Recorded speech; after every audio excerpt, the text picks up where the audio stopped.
Hola mi gente bella y bienvenidos a mi canal. My name is Sandra if this is your first time here, and welcome to my channel. In this channel, you'll be learning and I'll be speaking about everything high-end or luxury candle making business tips. So in today's video, as you can tell by the title, we will be discussing labeling requirements. And today's tip is an excerpt or a little piece of information taken directly from my book, Secrets Revealed, a Candle Business Guidebook, that is available now for pre-sale and has already gone through 2 rounds of editing, and now it should be getting approved for printing. So far, we're on schedule, crossing my fingers, that it is going to go as planned. So since I had a little mishap with the book cover on Monday, yeah, so I had a little mishap, I had to fix a little stuff here and there, but hopefully it gets approved and then we're ready for printing production. So if you haven't purchased your book, go ahead and look for the link in the description box. I'll put a picture here how the book will look like because I had to change some stuff, but it's not a big change, but it's still the same cover. Hopefully it gets approved.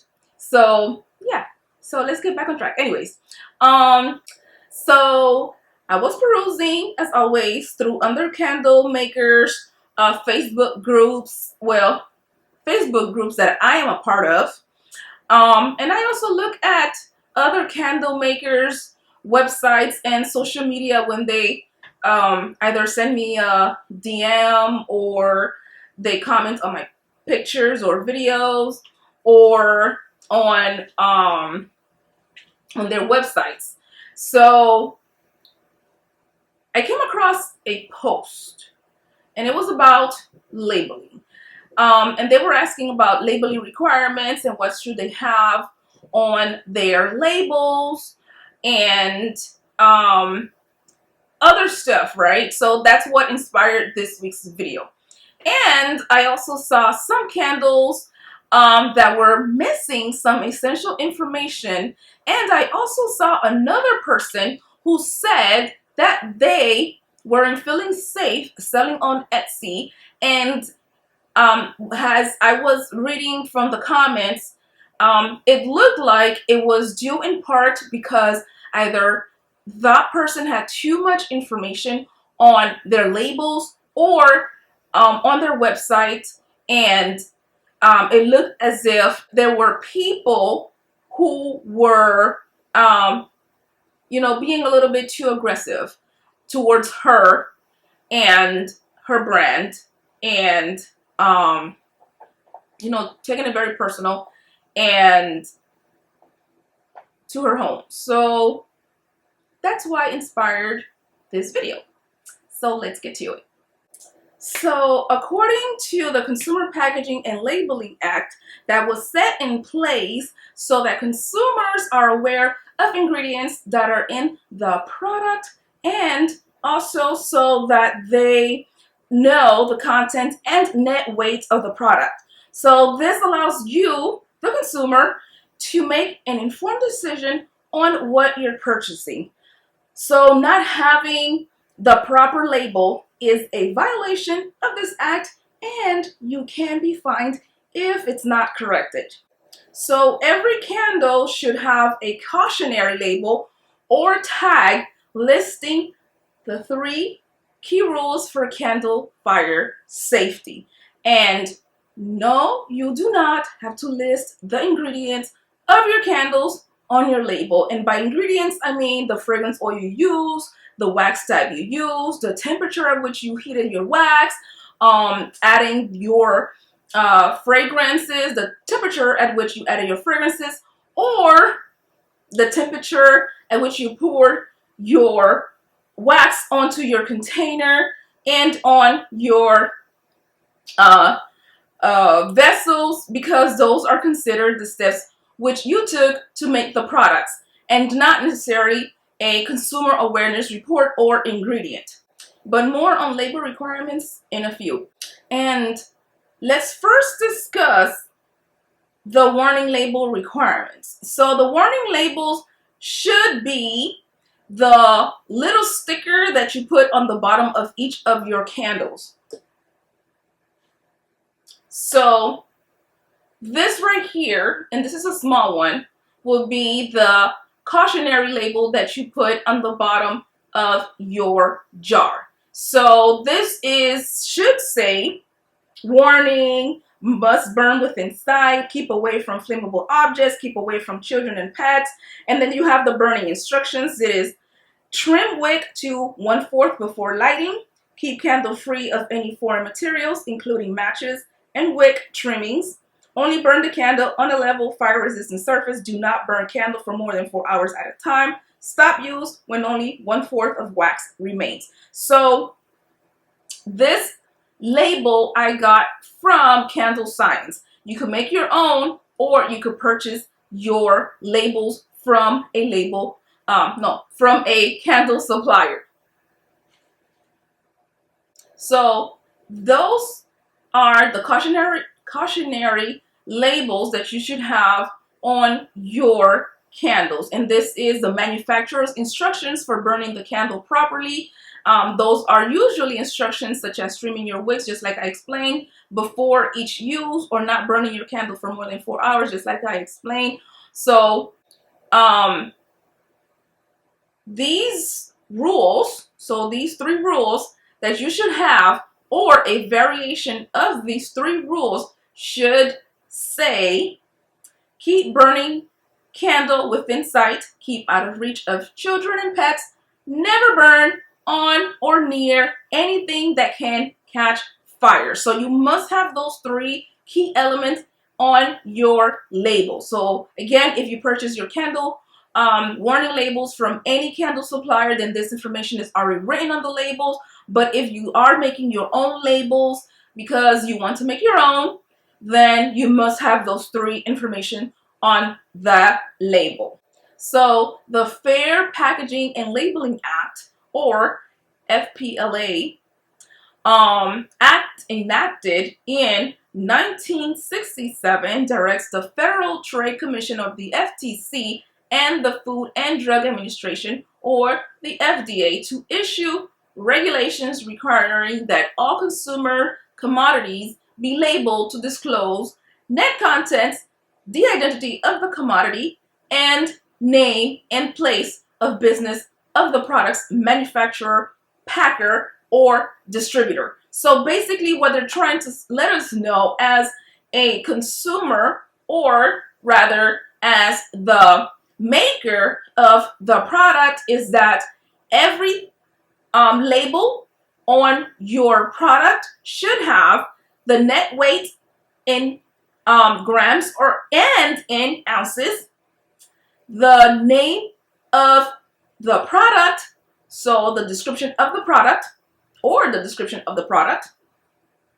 3, the business name and place of business, and the labeling must be legible, easy to read, and easy to understand by the consumer. So it must be in a text and size that is readable and should be placed in lines parallel to the base of the packaging, as it is to be displayed for consumers to see. So, for example, if you take your candle, and if you already have the label, if you don't have the label already on it, you could grab a candle, any candle, you will see it on there, and I'll put it on the screen so you guys can see it. So it must have your business name. So my business name is here, and the logo. You don't have to put the logo, but I put my logo on here. So Aroma and Roses Candle Co. It must have whatever it is that you're selling. So this is a candle, obviously, and the name of the product. So this right here is the name of the actual scent. So this will be Sensual Love. And hand poured in Miami, Florida will be the location of my business. And I have the net weight, which is 12 ounces, and I also have it in grams, which is 340 grams. So this is the information that all your candles should have. Not one or the other, but every single one. Now, the location of the business must be on the label as well.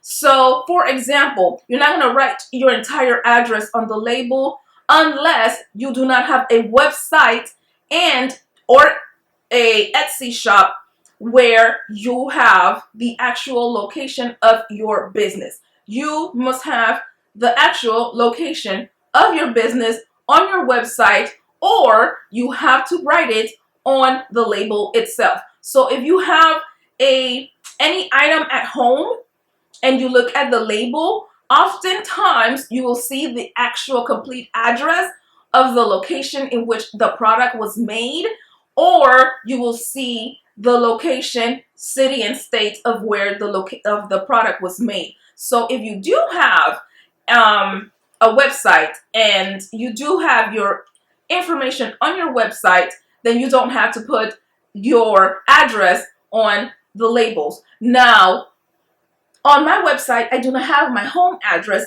even though my business is a home business. I have my my virtual mailbox as my business address because I don't want to have my business, well, my home address on my website because, you know, that's kind of too much of my privacy on the internet.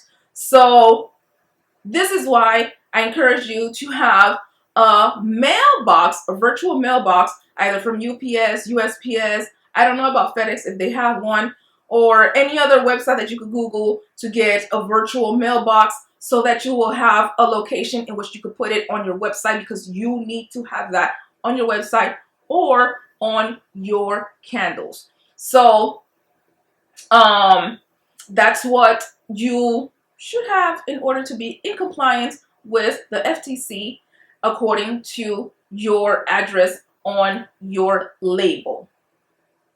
So again, if you have your address on your website, you may omit the physical street address and only have the city and state if you list your mailing address somewhere on your website or printed directory or business card or any electronic database that you have, or anywhere where the public will look for access to the address of your business. So again, you should have the measurements or net weight of your candles or any other products that you have on your label. So it must be written in both pounds and ounces, and the SI metric in kilograms, grams, milligrams, or whatever. So for example, so like the candle that I just showed you, this is a 12-ounce candle and I have 12 ounces and 340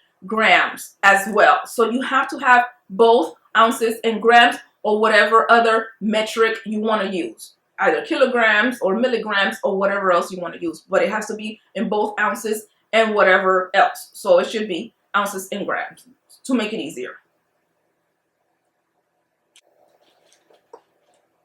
Now, for liquid items such as room sprays or shower gels or perfumes or diffusers, it kind of switches a little bit, but it's almost the same thing. So the label requirement should be the same. The only difference will be the net weight. So the net weight, obviously, you can't put it in pounds or milligrams because this is liquid. So it should be in either gallons, quarts, pints, or fluid ounces, or liters or milliliters. So for example, this right here is my shower gel, and this is a 16-ounce shower gel, and I have 16 fluid ounces, so 16 FLOZ, because it is not dry or anything. So it has to be 16 fluid ounces and not 16 ounces because 16 ounces and 16 fluid ounces is completely different weight measurements. And again, you have to have the other net weight, which is in milliliters, and this is 500 milliliters. So it's 16 fluid ounces or 500 milliliters. And also, again, the location in which the product was made. So again, if you have your website with your business address on there, you just omit your whole entire business address on the actual labels and just put the city and state in which the product was manufactured or made or put together.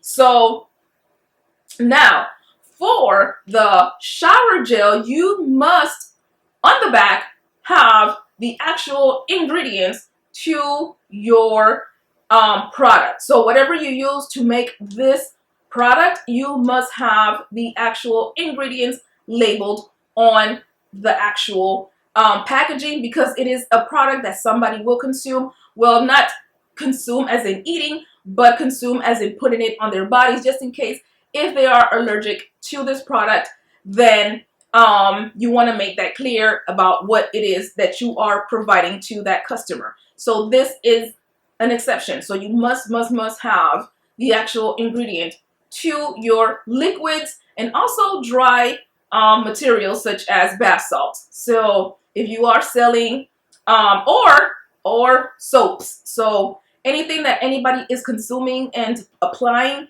to their skin and eating, you have to have the ingredients listed, because it is a regulation for either the FDA or the FTC. So you must have that. So somewhere in your packaging, you must have that information. Now, an exception is if you already have a packaging, let's say for example a box to this container, then you can omit having the ingredients on the actual bottle. But to be on the safe side, always put it on both the packaging and the actual bottle, so that you will be in compliance with both entities. So it's better to overdo it than not do it at all, if that makes any sense. So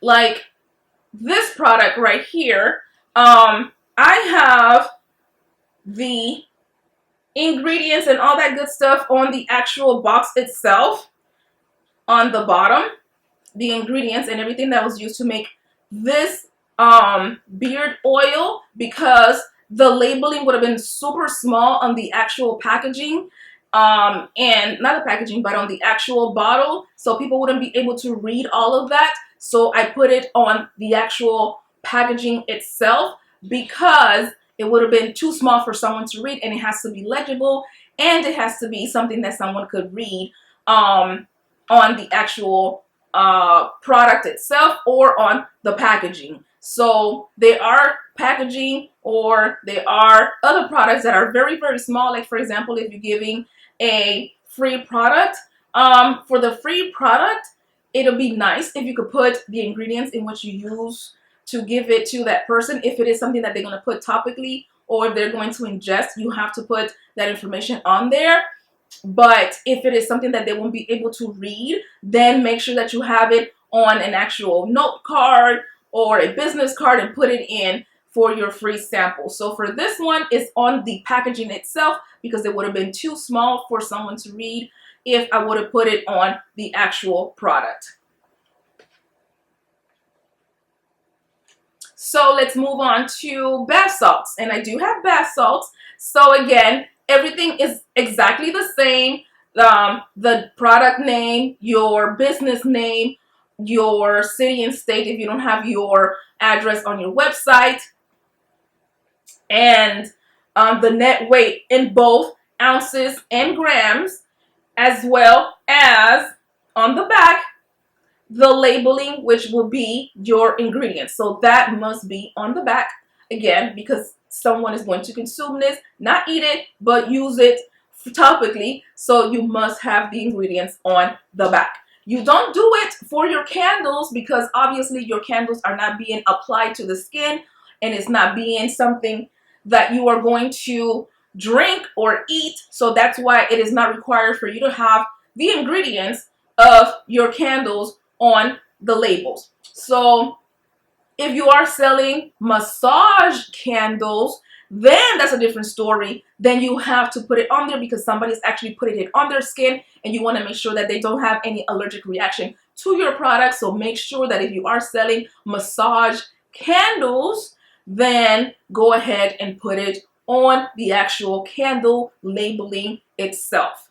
And also don't forget the warning labels. So every product that you have in your business should have a warning label assigned to it. All my packaging, all my products have a warning sticker. Either is on the back with the ingredients and it's going to be at the bottom, or is on the actual packaging itself and it has a warning label on it, because it is a requirement by the FTC and FDA that you have to have a warning label and a label on your packaging. So those were all my tips for today. So hopefully you understood this topic. It's not so difficult if you know exactly what to do. So once you have one label, you just replicate it and that's it. So I know sometimes it's difficult to go and try to figure things out on your own. So this is why I made this video. And if you have other friends and if you are in other forums or Facebook groups, share this video with them so that they'll know exactly what to put on their candle labels or any other products that they do have on their website. And to be very cognizant not to put your home address on your website, because people are crazy and they will come to your home if they live in the same state as you, or they will send you stuff that you don't want to receive if they stay really close to you, or if they don't, they'll just send it to you. So make sure that you do have a PO box or a virtual mailbox in which you do have an address on your website so that you don't have to put your entire address on your products. So again, get the book. It's still on pre-sale. Hopefully by the 21st, all pre-orders will be going out, and by then you'll be able to freely get the book, and it'll be directly emailed to you and mailed to you as well. So if you enjoy this content, don't forget to like, subscribe, and comment down below. Let me know what you guys think about this video, about what else should I talk about for you guys in my next video. So, hasta la próxima. Bye, mi gente bella.